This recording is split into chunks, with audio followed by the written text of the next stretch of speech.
Hi viewers, good afternoon. Welcome to Smart Investor. Markets లో ఒక flat trend ప్రస్తుతం నడుస్తుంది. యూరోపియన్ భయాలు అంటే యూరోపియన్ యూనియన్ లో కొనసాగాల వద్దా అన్న సంబంధించి బ్రిటన్ నిర్ణయం వెలువడబోతుంది. రేపు కొద్దిసేపటి క్రితమే ఓటింగ్ కూడా ప్రారంభమైంది. మన దేశీయ కాలమాన ప్రకారం 11:30కు అక్కడ ఓటింగ్ ప్రారంభమైంది. ఇవాళ అర్ధరాత్రి 2:30 వరకు ఓటింగ్ జరుగుతుంది. దానికి మనకు రేపొద్దున ఎగ్జిట్ పోల్స్ నుంచి ఒక క్లారిటీ రావచ్చు. బ్రిటన్ కొనసాగుతుందా, కొనసాగాల వద్దా నిర్ణయం మీద ప్రజలు ఏమనుకుంటున్నారు, తమ రెఫరెండం ఇస్తే అప్పుడు మార్కెట్స్ ఒక క్లియర్ డైరెక్షన్ తీసుకోవచ్చు. అప్పటివరకు అయితే మార్కెట్స్ లో ఎలాంటి ఇది కనిపించట్లేదు. బట్ మన మార్కెట్స్, యూరోపియన్ మార్కెట్స్ ఓపెన్ అయిన తర్వాత కొద్దిగా పాజిటివ్ జోన్ లోకి వచ్చాయి. అంతవరకు 1 or 2 points plus or minus లో ఉన్నవి ఇప్పుడు ఒక 14-15 పాయింట్స్ ప్లస్ లో నిఫ్టీ ట్రేడ్ అవుతుంది 8,217 పాయింట్ల దగ్గర. ఇప్పటివరకు కొద్దిసేపు క్రితం ప్రారంభమైన యూరోపియన్ మార్కెట్స్ లో అయితే స్టార్టింగ్ లో ఆల్మోస్ట్ 1% వరకు గెయిన్స్ తో ప్రారంభమయ్యాయి. ఫుట్సీ, క్యాక్ ట్యాక్స్ ఇవన్నీ కూడా ఇప్పటికీ స్టిల్ ఒక 0.6 to 0.7% గెయిన్స్ లో ట్రేడ్ అవుతున్నాయి. యూరోపియన్ మార్కెట్స్ ఓపెన్ అయిన తర్వాత మన మార్కెట్స్ లో కొద్దిగా మొమెంటం కనిపించింది. ఇప్పటి వరకు ఉదయం నుంచి అలాంటి మొమెంటం కూడా లేదు. బ్యాంక్ నిఫ్టీ కొద్దిగా ఈ మార్కెట్స్ పెరగడానికి సపోర్ట్ చేస్తున్నాయని చెప్పుకోవచ్చు. State Bank of India, HDFC, Punjab National Bank, Yes Bank లాంటి కౌంటర్స్ లో కొద్దిగా కొనుగోళ్ల మద్దతు లభిస్తుంది. ఆల్మోస్ట్ ఈ షేర్స్ అని కూడా 1% ప్లస్ లో ట్రేడ్ అవుతున్న పరిస్థితి మనకు కనిపిస్తుంది. అయితే ఇవాళ రేపు మేజర్ డెసిషన్ ఒకటి ఉంది కాబట్టి లాస్ట్ 1 hour లో ట్రేడర్స్ ఎవరైనా అగ్రెసివ్ గా పొజిషన్స్ తీసుకునే అవకాశం ఉంటుంది. కాబట్టి లాస్ట్ 1 hour ట్రేడింగ్ కొద్దిగా కీలకంగా మారే అవకాశం మనకు కనిపిస్తుంది. అంతవరకు కాస్త అప్రమత్తంగా ఉండాల్సిన పరిస్థితి మనం చూడొచ్చు. ఓవరాల్ గా ఇండివిజువల్ స్టాక్స్ లో కంటే కూడా ఇవాళ ఆప్షన్స్ లో ఎక్కువ ఇది కనిపిస్తుంది. మనకు ఎక్కువ interest put options, call options మీద జనాలు ఎక్కువగా ఆసక్తి పెంచుకుంటున్నారు. ఎందుకంటే ట్రేడింగ్ ఇండెక్స్ ఎలా ఉన్నా ఈ పుట్ ఆప్షన్స్, కాల్ ఆప్షన్స్ అంటే ఆప్షన్స్ లో ఎక్కువగా ట్రేడింగ్ చేసుకున్నట్టయితే రేపు నిర్ణయం ఏదర్ బ్రిమైన్ కానీ బ్రెక్సిట్ కానీ అంటే ఉండాలని డెసిషన్ వచ్చినా లేదంటే వెళ్ళిపోయిన డెసిషన్ వచ్చినా కూడా మార్కెట్స్ లో ఒక కీలకమైన సడన్ స్పర్ట్ ఒకటి వచ్చే అవకాశం ఉంటుంది. కాబట్టి దాన్ని కేష్ చేసుకోవాలన్న ఉత్సాహం, ఉబలాటం మార్కెట్ లో కనిపిస్తుంది. అందుకని పుట్స్ అండ్ కాల్స్ లో హెవీ ఓపెన్ ఇంట్రెస్ట్ బిల్డప్ అవుతుంది. ఇప్పటివరకు నాకు డేటా ప్రకారం చూసుకున్నట్టయితే ఓవరాల్ గా 8,500 దగ్గర ఓపెన్ ఇంట్రెస్ట్ కాల్ ఆప్షన్ కి 9.5% ఉంటే 7,800 పుట్ ఆప్షన్ కి 10.5% ఓపెన్ ఇంట్రెస్ట్ బిల్డప్ అవుతుంది. స్పెసిఫిక్ గా స్ట్రైక్ ప్రైజ్ మనం చూసుకున్నట్టయితే 7,750 పుట్ కి 11% ఓపెన్ ఇంట్రెస్ట్ పెరిగింది. 7,800 పుట్ కి 11% ఇంట్రెస్ట్ పెరిగింది. 7,700 పుట్ కి 10.5%, 7,200 పుట్ కూడా అటెంప్ట్ చేస్తున్నారు జనాలు. ఆల్మోస్ట్ ఇది కూడా ఒక 12% ఓపెన్ ఇంట్రెస్ట్ వీటిలో బిల్డప్ అయింది. అంటే ఎంత ఎక్స్ట్రీమ్ పొజిషన్స్ తీసుకుంటున్నారో మనం అర్థం చేసుకోవచ్చు. అంటే కాల్స్ విషయానికి వచ్చినట్టయితే సేమ్ అయితే కాల్ ఆప్షన్స్ కి 3% ఓపెన్ ఇంట్రెస్ట్ పెరిగితే పుట్ ఆప్షన్ కి 6.5% ఇంట్రెస్ట్ పెరిగింది. అంటే మార్కెట్ ఎక్కువగా పడుతుందనే భావనలోనే ట్రేడర్స్ ఉన్నట్టు ఈ డేటా ఆధారంగా మనం అర్థం చేసుకోవచ్చు. 8,650 కాల్ కి 29% ఓపెన్ ఇంట్రెస్ట్ బిల్డప్ అయింది. 8,700 కాల్ కి 18%, 8,500 కాల్ కి 10%, 8,450 కాల్ కి 10.5% ఓపెన్ ఇంట్రెస్ట్ బిల్డప్ అయిన పరిస్థితి మనం చూస్తున్నాము. ఇక దీనిపై మనతో మాట్లాడడానికి ఇద్దరు అనలిస్ట్ సిద్ధంగా ఉన్నారు. Good afternoon both of you sir. 8,200 పైన మార్కెట్ సస్టైన్ అవుతుంది. 8,200 చాలా స్ట్రాంగ్ సపోర్ట్ ఉన్నట్టు మనం మరొకసారి అర్థమైంది. అండ్ యూరోపియన్ మార్కెట్స్ ఓపెన్ అయిన తర్వాత మన మార్కెట్ లో కొద్దిగా మద్దతు లభిస్తుంది. ఈ టైంలో ట్రేడర్స్ ఎలాంటి స్ట్రాటజీ వర్కౌట్ చేసుకోవాలి? ఓవరాల్ గా ట్రెండ్ చూస్తే మటుకు చాలా స్ట్రాంగ్ గా కనిపిస్తుంది. గత 2 వారాలుగా మార్కెట్ లో ఒక కన్సాలిడేషన్ వచ్చినప్పటికీ 8,000 పైన నిలదొక్కుంది. అలాగే లాస్ట్ ఒక 2-3 రోజులుగా చూస్తే కనుక 8,200 పైన కూడా నిలదొక్కుంది. అంటే టెక్నికల్ గా ఒక హయ్యర్ బాటమ్ ప్యాటర్న్ ఫామ్ అయింది. కాబట్టి ఇది ఒక అక్యుములేషన్ కి, ఇది ఒక స్ట్రెంగ్త్ కి ఒక ఉదాహరణగా అనుకోవచ్చు. మార్కెట్ మనం చూస్తున్నాము లాస్ట్ 1 వీక్ గా కొంచెం ఏమవుతుందో రేపో అనుకున్నప్పటికీ, బట్ ఓవరాల్ గా ట్రేడర్స్ కూడా లాంగ్ పొజిషన్స్ బిల్డప్ చేస్తున్నారు. అంటే వాళ్ళు చాలా ఆప్టిమిస్టిక్ గానే ఉన్నారు. మార్కెట్ రియాక్షన్ కూడా రేపు పాజిటివ్ గా ఉంటుందనే ఉద్దేశంతో బాగా బై పొజిషన్స్ అన్ని బిల్డప్ చేస్తున్నారు. ముఖ్యంగా ఫ్యూచర్స్ లో చూస్తే కనుక ఫ్రంట్ లైన్ లో కూడా బాగా బయింగ్ రావడం చూసాము.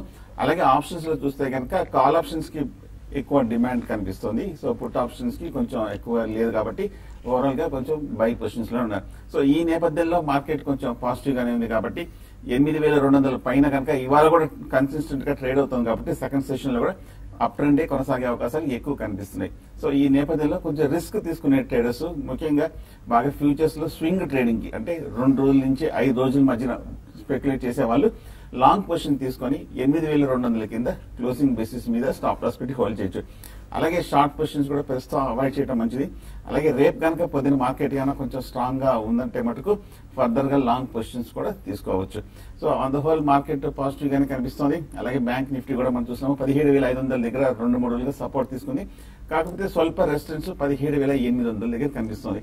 అలాగే నిఫ్టీ కూడా 8250 కనుక బ్రేక్ అయిందంటే కనుక ఫర్దర్ అప్ ట్రెండ్ వెళ్ళే అవకాశం ఉంది. సో ఓవరాల్ గా మార్కెట్ లో పాజిటివ్ గా ఉంది కాబట్టి లాంగ్ పొజిషన్స్ ని హోల్డ్ చేయొచ్చు. చాలా ఆప్టిమిస్టిక్ గా ఉన్నారు సుందర్ గారు. మార్కెట్స్ అంతా కూడా ఇప్పుడు మీరు చెప్పిన దాని ప్రకారం డేటా ఏమో కాల్స్ కి ఓపెన్ ఇంట్రెస్ట్ 3% ఉంటే పుట్స్ కి 6.5% ఓపెన్ ఇంట్రెస్ట్ ఉంది.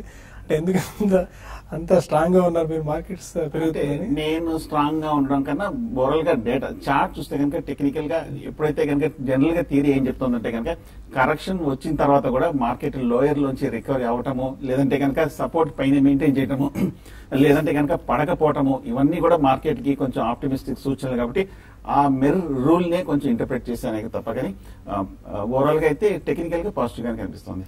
సునీల్ గారు మీరు కాంట్రాక్టరీ చేస్తారా? అంటే ఒకటే అండి, ఇప్పుడున్న పరిస్థితులు ఏంటంటే ఒక ఈవెంట్ ఉంది, అది కూడా చాలా మేజర్ ఈవెంట్. దానికి ఈ రోజు కాదు లాస్ట్ ఒక 15 రోజుల నుంచి కూడా దాని మీద ఎక్కువ మనకి చర్చలు చూస్తున్నాము. కాబట్టి అది ఇంకా మనకి ఒక 14-15 అవర్స్ లో అది రిజల్ట్ కూడా వస్తుంది. సో ఇటువంటిప్పుడు మన ఓవర్ గా స్పెక్యులేషన్ లో ఆల్రెడీ మన స్టాక్ మార్కెట్ స్పెక్యులేషన్, మరి దీంట్లో మళ్ళీ స్పెక్యులేషన్, ఓటింగ్ అనేది ఇంకో స్పెక్యులేషన్. కాబట్టి ఇంత స్పెక్యులేషన్ ఉన్నప్పుడు ఎగ్జాక్ట్ గా ఇట్లా అవుతుంది అని చెప్పడం అనేది అంత ఈజీ కాదు. బట్ ఇక్కడ ఏంటంటే మన మార్కెట్స్ లాస్ట్ ఒక 1 వీక్ 10 days గా చూస్తే స్టడీగానే ఉన్నాయి, పెద్దగా ఏమి డౌన్ సైడ్ అయితే లేదు. అట్ ద సేమ్ టైం మనకి నిన్న కూడా చెప్పడం జరిగింది 2016 హైస్ లో ఉన్నాం. మనం అవుట్ పర్ఫార్మ్ చేసిన మార్కెట్స్ అంటే మనది ఓవరాల్ గా ఎమర్జింగ్ మార్కెట్స్ లో ఇండియన్ మార్కెట్ అని చెప్పొచ్చు. లైక్ బ్రెజిల్ లాంటి మార్కెట్స్ లాస్ట్ ఒక 10 to 15 days గమనిస్తే ఎదురుగా 6-8% దాకా పడ్డాయి. అదేవిధంగా యూరోప్ మార్కెట్స్ కూడా పడ్డాయి. అయితే మన మార్కెట్ లో స్పిల్ ఓవర్ ఎఫెక్ట్ అంటే ఇప్పుడు స్ట్రాంగ్ ఉన్నా కూడా ఒకసారి ఎఫ్ఐస్ అక్కడ లాస్ ని పూడ్చుకొని ఇక్కడ ఇండియాలో ప్రాఫిట్ బుక్ చేసుకోవడానికి, ఎందుకంటే వాళ్ళకి 10% ప్రాఫిట్ అంటే చాలా మంచి ప్రాఫిటే.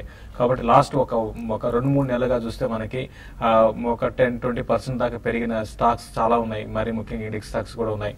కాబట్టి వాళ్ళు ఒకసారి ప్రాఫిట్ కి వస్తే మాత్రం డెఫినెట్ గా మన మార్కెట్ రియాక్షన్ వస్తుంది. 8,200 అనేది బాగా రెసిస్టెన్స్ జోన్ అని చెప్పాము, దానిపైన ఉంది ప్రస్తుతం. అయితే అది బ్రేక్ అయ్యి క్లోజర్ గా 8,000 తర్వాత 7,860 దాకా రావడానికి కూడా అవకాశం ఉంది డౌన్ సైడ్.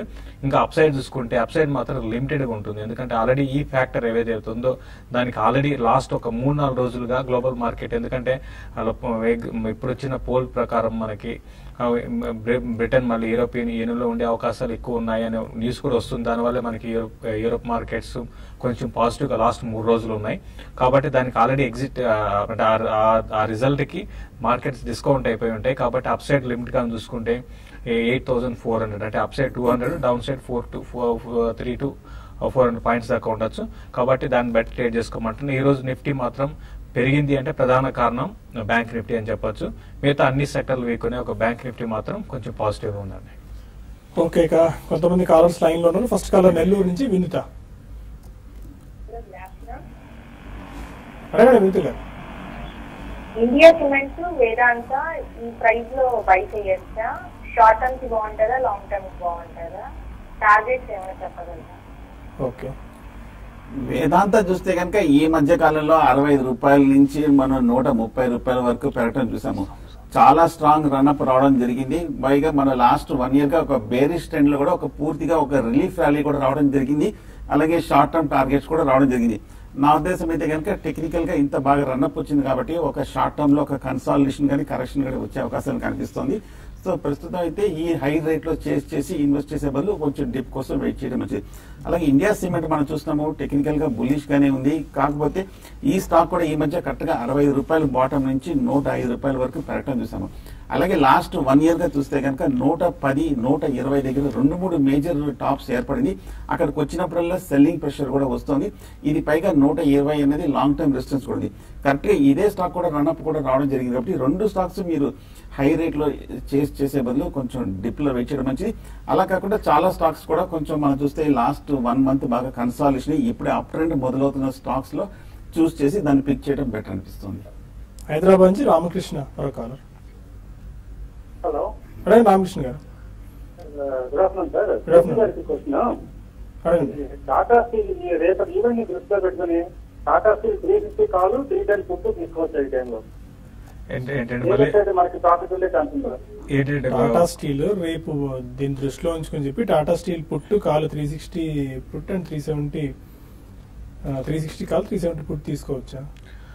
టాటా స్టీల్ ఒకటి, టాటా స్టీల్ ఎక్కువగా ఎఫెక్ట్ అయ్యే స్టాక్ కూడా అండి. ఎందుకంటే మనకు తెలిసిందే, మనకి టాటా స్టీల్ కి ఆల్రెడీ యూకేతో ఉన్న సంబంధం ఎటువంటిదో మన అందరికి తెలిసిందే. కాబట్టి దాని దృష్టిలో పెట్టుకుంటే టాటా గ్రూప్ కి ఈవెన్ టాటా స్టీల్ తర్వాత టాటా మోటార్స్ రెండు కూడా కొంచెం ఈ న్యూస్ మీద ఎక్కువ డిపెండ్ అయ్యి మూవ్స్ ఉండే అవకాశం ఉంది. అయితే ఇప్పుడున్న పరిస్థితిలో ఒకటండి, ప్రీమియమ్స్ ఎంత ఉన్నాయి కాబట్టి యాక్చువల్గా ఏం చెప్పాలంటే వదిలేమని చెప్తాను. అంటే ఇటు పుట్టు కాలు తీసుకోకుండా వదిలేమని చెప్తానండి. ఎందుకంటే ప్రీమియమ్స్ హరాయించుకుపోయే అవకాశం ఉంది. రేపు అటు తిరిగి మళ్ళీ రేపు ఎల్లుండిలో మళ్ళీ మార్కెట్ ఫ్లాట్ గా అయిపోతే ఈ పుట్టు కాలు రెండు కూడా వేస్ట్ అయిపోతాయండి. బెటర్ ఏంటంటే చాలా ప్రీమియమ్స్ ఉన్నాయి కాబట్టి దాని దృష్టిలో పెట్టుకొని మీరు అవాయిడ్ చేయమంటాను. మార్కెట్స్ అనేది ఇంతకుముందు అన్నట్టుగా అప్సైడ్ లిమిటెడ్ కాబట్టి ఈవెన్ టాటా స్టీల్ కూడా ఈ లెవెల్లో బాగా రెసిస్టెన్స్ ఫేస్ చేసే అవకాశం ఉంది. అంటే ఈ న్యూస్ అని కాకుండా ఓవరాల్ గా లాస్ట్ కొన్ని రోజులు కూడా బేస్ మెటల్స్ కొంచెం చాలా అప్ అండ్ ఉండి కొంచెం ఆగినాయి. కాబట్టి దాని దృష్టిలో పెట్టుకుంటే ఫ్లాట్ గా ఉండే అవకాశం ఉంది, కొంచెం డౌన్ సైడ్ రావడానికి అవకాశం ఉంది. ఏదైనా కూడా న్యూస్ తర్వాతే మీరు ప్రయత్నం చేయండి. ఇంకా రెండు సైడ్ వెళ్లే కన్నా ఒక పుట్ ఆప్షన్ తీసుకొని రిస్క్ చేయగలిగితే పుట్ ఆప్షన్ తీసుకోండి. ఓకే, ఇక మరిన్ని కాల్స్ అండ్ ఈమెయిల్స్ తీసుకునే ముందు ఒక చిన్న బ్రేక్ తీసుకుందాం.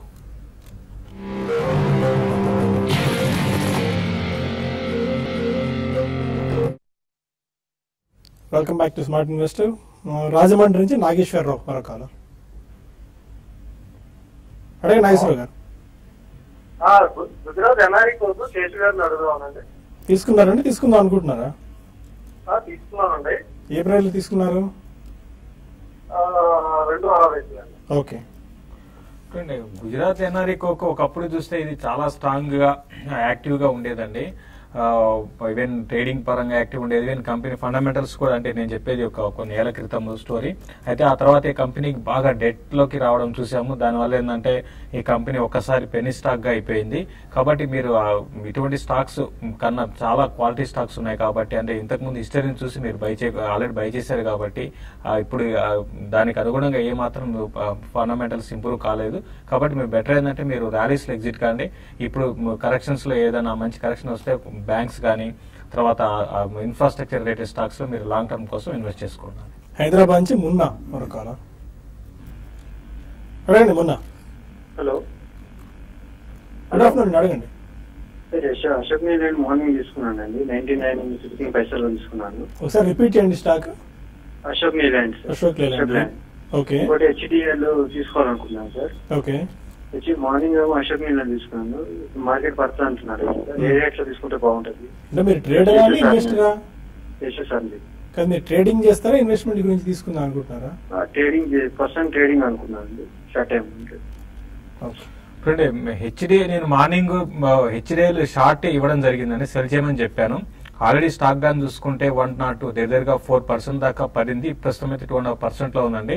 అయితే మీరు సెలెక్ట్ చేసుకున్న వాటిలో హెచ్డిఎల్ చాలా హై బీటా స్టాక్ కాబట్టి ఇప్పుడున్న పరిస్థితుల్లో మీకు ఎదర్ సైడ్ మూవ్స్ చాలా పెద్దగా ఉండే అవకాశం ఉందండి. మీరు కొంచెం వెయిట్ చేయండి. మీరు కొనాలనుకుంటే మాత్రం కొంచెం వెయిట్ చేయండి. ఈ ఈవెంట్ అయిపోయిన తర్వాతే మార్కెట్స్ అన్ని కూల్ ఆఫ్ అయినాక మీరు కూల్ గా మీరు బై చేసుకోమని చెప్తాను. ఈవెన్ అశోక్ లేలాండ్ విషయానికి వస్తే షార్ట్ టర్మ్ మాత్రం అశోక్ లేలాండ్ క్లోజర్ గా 102, 104 దగ్గర రెసిస్టెన్స్ ఉంటుంది. మీరు ఆల్రెడీ బై చేశారు కాబట్టి ప్రస్తుతం అయితే హోల్డ్ చేయండి. ఫండమెంటల్ మంచి కౌంటర్ కాబట్టి షార్ట్ టర్మ్ వీక్ ఉన్నా కూడా లాంగ్ టర్మ్ కి మాత్రం హోల్డ్ చేయమని చెప్తాను. చీరాల నుంచి నాగేశ్వరరావు మరో కాలు. అడగండి నాగేశ్వరరావు గారు. సార్ వినిపిస్తుంది. నమస్తే సార్. నమస్కారం అండి, చెప్పండి. అంకిత్ మెటల్ కొన్నాను సార్ ₹6 నేను. ఏదండి? అంకిత్ మెటల్ కొన్నాను sir ₹6. Okay. Ankit metals. Ankit metal చాలా వీక్ గా కనిపిస్తుందండి. టెక్నికల్ గా చూస్తే కనుక గత 2 ఏళ్లుగా మనం ₹30 హై నుంచి కంటిన్యూస్ గా పడుతూనే వస్తుంది. అసలు ఎక్కడ పాజిటివ్ గా లేదు. ఈ స్టాక్ గురించి కూడా ఇమీడియట్ గా చెప్పడానికి కూడా ఏం లేదు. ఏ మాత్రం ఒక స్వల్ప ర్యాలీ వచ్చేస్తే కూడా అంకిత్ మెటల్ ఎగ్జిట్ అయిపోవడం మంచిది. కాకినాడ నుంచి మూర్తి మరో కాలం. Good afternoon sir. Good afternoon. Nitin spinners వచ్చి ఈ ప్రైస్ లో తీసుకోవచ్చండి. నితిన్ స్పిన్నర్స్ ఎగ్జిట్ అయిపోమంటారా? నితిన్ స్పిన్నర్స్ ఏ ప్రైస్ లో తీసుకున్నారండి? ఏం చేయమంటారండి ఈ ప్రైస్ లో? ఏ ప్రైస్ లో తీసుకున్నారు నితిన్ స్పిన్నర్స్? నేను వచ్చి నితిన్ వచ్చి 62 అండి. 62 అంటే ఆల్మోస్ట్ 80+ లో ఉంది, 30% ప్రాఫిట్స్ లో ఉన్నారు మీరు. అవునండి. నితిన్ స్పిన్నర్స్. నితిన్ స్పిన్నర్స్ ఈ ర్యాలీలో చూస్తే కనుక ఈ 6 నెలల్లో 50 రూపాయల లో నుంచి 85-86 రూపాయల వరకు రావడం చూసాము. మీరు కూడా మంచి షార్ట్ టర్మ్ లో మంచి ప్రాఫిట్ లో ఉన్నారు. ఈ లెవెల్ ఎగ్జిట్ అవ్వచ్చు అంటే షార్ట్ టర్మ్ లో అయితే ఎగ్జిట్ అవ్వచ్చు. ఎందుకంటే 85-90 రూపాయల దగ్గర మనం గత 6 నెలలుగా చూస్తే కనుక ఒక మేజర్ రెసిస్టెన్స్ కనిపిస్తుంది. ఇక్కడ 2-3 మేజర్ టాప్స్ ఏర్పడింది. ఇక్కడ స్ట్రాంగ్ మీడియం టర్మ్ రెసిస్టెన్స్ కూడా ఉంది. కాబట్టి ఈ అప్ ట్రెండ్ కి ఇక్కడ తెరబడి షార్ట్ టర్మ్ లో ఒక కన్సాలిడేషన్ లో ఉండే అవకాశం ఉంది. పైగా మనం లాస్ట్ 1 or 2 వీక్స్ లో చూస్తే కనుక 60 రూపాయల నుంచి 80 రూపాయల వరకు అమాంతంగా కంటిన్యూస్ గా వెర్టికల్ గా పెరిగింది. కాబట్టి షార్ట్ టర్మ్ కూడా ఓవర్ బాట్ అయిపోయింది, ఒక రియాక్షన్ వచ్చే అవకాశం ఉంది. సో క్లోజర్ టు ఈ రేట్ లో మీరు ప్రాఫిట్ బుక్ చేయొచ్చు. ఒక చిన్న డిప్ వచ్చిన తర్వాత మళ్ళీ బై చేయొచ్చు. విశాఖపట్నం నుంచి రామకృష్ణ మరొక. నమస్తే అండి. నమస్కారం అండి. లక్ష్మీ విలాస్ బ్యాంక్ పొజిషన్ ఎలా ఉంటుందండి? నా ఆల్రెడీ ఐఎమ్ హోల్డింగ్ అండి లాస్ట్ 2 years. ఓకే, అంటే ఇన్వెస్ట్మెంట్ గురించేనండి? దేని గురించి అంటే మీ టైం హోరైజన్ ఎంత ఉంచుకుందాం అనుకుంటున్నారా? నేను లాంగ్ టర్మ్ అండి నేను. Okay, Lakshmi Vilas bank. Lakshmi Vilas bank చాలా స్టడీగా ఉన్న బ్యాంక్ అండి. ఉన్నవా బ్యాంకింగ్ లో సెక్టర్ లో రీసెంట్ గా కొంచెం కొంత అంటే హైస్ తో కంపేర్ చేసుకుంటే మనం చూసి కొంచెం హై కన్నా తక్కువ ఉంది. బట్ ఓవరాల్ గా ట్రెండ్ పరంగా చెప్పాలంటే చాలా స్టడీగా ఉంది. ఈవెన్ షార్ట్ టర్మ్ ట్రెండ్ కూడా చాలా అప్ ట్రెండ్ లో ఉంది. మీరు 2 ఏళ్ల నుంచి వెయిట్ చేస్తున్నారు కాబట్టి ఇప్పుడు ఈ మధ్య కాలంలో కొంచెం బ్యాంకింగ్ స్టాక్స్ ఇంతకు ముందులాగా బుల్లిష్ ట్రెండ్ అయితే లేవు. అయితే ప్రైవేట్ బ్యాంక్స్ మాత్రం చాలా స్ట్రాంగ్ ఉన్నాయండి. లక్ష్మీ విలాస్ బ్యాంక్ కూడా స్ట్రాంగ్ గానే ఉంది. ప్రస్తుతం అయితే హోల్డ్ చేయండి. నెక్స్ట్ అప్ మూవ్ లో 120 దాకా రావచ్చు. ఇది షార్ట్ టర్మ్. బట్ ఓవరాల్ గా మీరు ఎగ్జిట్ కావాలనుకుంటే నెక్స్ట్ 1 year లో 140 to 150 వచ్చినప్పుడు మీరు ప్రాఫిట్ బుక్ చేసుకోమని చెప్తాను. బెంగళూరు నుంచి రవి మరొక. సెరా కొన్నానండి 4 years బ్యాక్ 200 రూపాయల దగ్గర. ఇప్పుడు 2200 దగ్గర వాడుతుంది, అంటే 3000 రీచ్ అయింది మధ్యలో. ఇప్పుడు కరెంట్ గా 2200 దగ్గర ఉంది. లాంగ్ టర్మ్ కింద దాన్ని హోల్డ్ చేస్తే లైక్ ఎగ్జిట్ అవ్వమంటారు. సెరా మీరు ఖచ్చితంగా లాంగ్ టర్మ్ కోసం హోల్డ్ చేయించండి. ఈ మధ్య మనం చూసాము 1620 రూపాయల నుంచి 2200 కూడా దాటడం జరిగింది. కాకపోతే 2300 దగ్గర కొంచెం రెసిస్టెన్స్ కనిపిస్తుంది. బట్ అయినప్పటికీ ఓవరాల్ ట్రెండ్ బాగా బులిష్ గా ఉంది కాబట్టి ఒక మైనర్ కన్సాలిడేషన్ కూడా వచ్చే అవకాశం ఉంది. ఏమాత్రం 2300 కూడా ఫర్దర్ సస్టైన్ అయ్యి బ్రేక్ అయిందంటే కనుక రీసెంట్ హై 2700, 2800 వరకు వెళ్లే అవకాశం ఉంది. అలాగే పైగా మనం లాస్ట్ 1 or 2 years గా చూస్తే కనుక కంటిన్యూస్ గా అవుట్ పెర్ఫార్మ్ చేసిన స్టాక్, బాగా బులిష్ సెంటిమెంట్ లోనే ఉన్న స్టాక్ కాబట్టి ఈ బాగా ఉన్న స్టాక్ ని మీరు హోల్డ్ చేయొచ్చు, కంటిన్యూ చేయొచ్చు. కొన్ని మెయిల్స్ చూద్దాం. సుబ్బు అడుగుతున్నారు 4 stocks ఏదైనా రికమెండ్ చేస్తారా? 1 lakh rupees ఇన్వెస్ట్ చేద్దాం అనుకుంటున్నాను టెక్స్టైల్స్ రిలేటెడ్ లో. టెక్స్టైల్ పాలసీ వచ్చిందని చెప్పి లాస్ట్ ఒక 1 or 2 days నుంచి ఈ స్టాక్స్ బాగా పెరుగుతున్నాయి. ఇంతకుముందు డిస్కస్ చేసిన నితిన్ స్పిన్నర్స్ ఒకటి, Arvind and century textile stocks. Based on news మీరు బై చేయకండి. వీటికనే అంటే కొంచెం వెయిట్ చేసి ఫండమెంటల్స్ చాలా స్ట్రాంగ్ ఉన్న కౌంటర్స్ లోనే వెళ్ళమని చెప్తాను. ప్రస్తుతం అయితే మీరు అరవింద్ లాంటి స్టాక్ నే మీరు బై చేయాలనుకుంటే బై చేయండి. ఇది ఈ మధ్య కాలంలో చాలా స్ట్రాంగ్ ఉంది. రిజల్ట్ పరంగా కూడా కొంచెం వోలటాలిటీ ఉన్నా కూడా బట్ ఓవరాల్ గా స్ట్రాంగ్ ఉంది. అరవింద్ ని మీరు ఎవరీ కరెక్షన్స్ లో బై చేసుకోవచ్చు అండి. వెంకటేశ్వరరావు వెలుగురి అడుగుతున్నారు కేపీఐటీ టెక్నాలజీస్ 143 రూపీస్ లో తీసుకున్నారు 50 షేర్లు. ప్రస్తుతం లాభాల్లో ఉన్నాను, హోల్డర్ ఎగ్జిట్. కేపీఐటీ కూడా ఆల్మోస్ట్ ఒక 2 to 3 days నుంచి బాగా స్ట్రాంగ్ మొమెంటం కనిపిస్తుంది. లాస్ట్ 1 month గానే చూస్తే కనుక 2 నెలలుగా కేపీఐటీ 110 రూపాయల నుంచి 195 రూపాయల వరకు బాగా పెరిగిన స్టాక్. అంత క్రితం ఒకసారి మనం చూసాము లాస్ట్ ఇయర్ 2015 లో హై నుంచి బాగా నీజర్ రియాక్షన్ రావడము, తర్వాత బాగా స్టడీగా అయ్యి కంటిన్యూస్ గా లాస్ట్ 1 year గా పెర్ఫార్మ్ చేసిన స్టాక్. హోల్డ్ చేయండి. కాకపోతే 200-220 రూపాయల దగ్గర చాలా స్ట్రాంగ్ రెసిస్టెన్స్ కనిపిస్తోంది. గత ఏడాది ఇది కూడా హై, ఇక్కడ నుంచి బాగా సెల్లింగ్ ప్రెషర్ కూడా వచ్చింది. కాబట్టి ఇంత క్రితం హై రేట్ లో ఎవరైతే కొన్నారో వాళ్ళు ఈ లెవెల్లో ఒకసారి సెల్లింగ్ ప్రెషర్ కి గురి చేసే అవకాశం ఉంది. కాబట్టి 200 to 210 దగ్గర మీరు షార్ట్ టర్మ్ లో కూడా మీరు ప్రాఫిట్ బుక్ చేయాలనుకుంటున్నారు కాబట్టి ఈ లెవెల్లో మీరు షార్ట్ టర్మ్ ప్రాఫిట్ బుక్ చేయొచ్చు. కమల్ దుర్గపు అడుగుతున్నారు రికో ఆటో 42 రూపీస్ లో, ఓరియంట్ అబ్రెసివ్స్ 48 రూపీస్ లో తీసుకున్నారు. ఈ 2 stocks 100 రూపీస్ అయ్యేందుకు ఛాన్సెస్ ఉన్నాయి 1 year లో. టెక్నికల్ సీన్స్ చూస్తున్నాయి. రికో ఆటో చూస్తే కనుక ఈ మధ్య 30 రూపాయల నుంచి మనం బాగా 50 రూపాయల వరకు పెరగటం చూసాము. అలాగే గత 2 ఏళ్ళుగా చూస్తే కనుక 50-60 రూపాయల దగ్గర ఒక 6 నెలలు ఒక మేజర్ ట్రేడింగ్ రేంజ్ లో ఉంది. ఇది ఒక మేజర్ రెసిస్టెన్స్ కూడా కనిపిస్తుంది. నా ఉద్దేశం ఒక ఫర్దర్ ర్యాలీ వచ్చి 60 రూపాయలు వస్తే కనుక రికో ఆటోని మీరు షార్ట్ టర్మ్ లో, మీడియం టర్మ్ లో ప్రాఫిట్ బుక్ చేసి ఎగ్జిట్ అవ్వచ్చు. అలాగే ఓరియంట్ అబ్రెసివ్ చూస్తే కనుక గత 2 ఏళ్ళుగా 10 రూపాయల నుంచి 60 రూపాయల వరకు బాగా స్లో అండ్ స్టడీగా కంటిన్యూస్ బుల్లిష్ ట్రెండ్ చూసి ఈ లాస్ట్ 6 నెలలుగా చూస్తే కనుక 60 నుంచి మళ్ళీ 35 రూపాయల వరకు పట్టడం చూసాము. టెక్నికల్ గా కొంచెం వీక్ గానే ఉంది మార్కెట్. లాస్ట్ 1 మంత్ ర్యాలీ వచ్చినప్పటికీ ఓరియంట్ అబ్రెసివ్ మెట్కు కొంచెం అండర్ పెర్ఫార్మ్ చేసిన స్టాక్ కాబట్టి ఏమైనా కొంచెం చిన్న ర్యాలీ వస్తే కనుక మళ్ళీ 40-50 ఆ లెవెల్ వస్తే కనుక మీరు ప్రాఫిట్స్ బుక్ చేసి ఎగ్జిట్ అవ్వచ్చు. శశికళ అడుగుతున్నారు, Arvind textiles call option 340 rupees call option తీసుకున్నారు 6 రూపీస్ 60 పైస్ దగ్గర. And century tex call option 800 rupees strike price, అది 17 రూపీస్ 25 పైస్ దగ్గర తీసుకున్నారు. ప్రీమియం డిక్రీజ్ అవుతుంది, హోల్డ్ ఆర్ ఎగ్జిట్? దీనికి 2 పాలసీ, ఒకటి వల్ల ప్రీమియమ్స్ పెరిగాయి, ప్లస్ ఈవెంట్ ఉంది దానివల్ల ప్రీమియమ్స్ పెరిగాయి. మీరు ఏంటంటే కొంచెం హై ప్రీమియం లో తీసుకున్నారండి. ప్రస్తుతం అయితే మీరు ఇప్పుడు 2 అయితే మాత్రం కొంచెం హై నుంచి కొంత కరెక్ట్ కావడం చూసాము. ఈవెన్ సెంచరీ కానీ అరవింద్ కానీ 2 కూడా కొంచెం హై బీటా స్టాక్స్ అనుకోవచ్చు. ప్రస్తుతం అయితే మీరు బెటర్ ఏంటంటే మీరు ఈవెంట్ ఉంది కాబట్టి మీరు ఆ డెసిషన్ కూడా నేను చెప్పలేను కాబట్టి మీరే డెసిషన్ తీసుకోమంటాను. నా పర్సనల్ గా ఏంటంటే మాత్రం సెంచరీ టెక్స్టైల్ 620 ఆ లెవెల్ కానీ బ్రేక్ అయిందంటే కొంచెం వీక్ అవ్వచ్చు. 640 దగ్గర రెసిస్టెన్స్ ఉంటుంది. అరవింద్ కి మాత్రం 340 దగ్గర రెసిస్టెన్స్ ఫేస్ చేస్తున్నారు.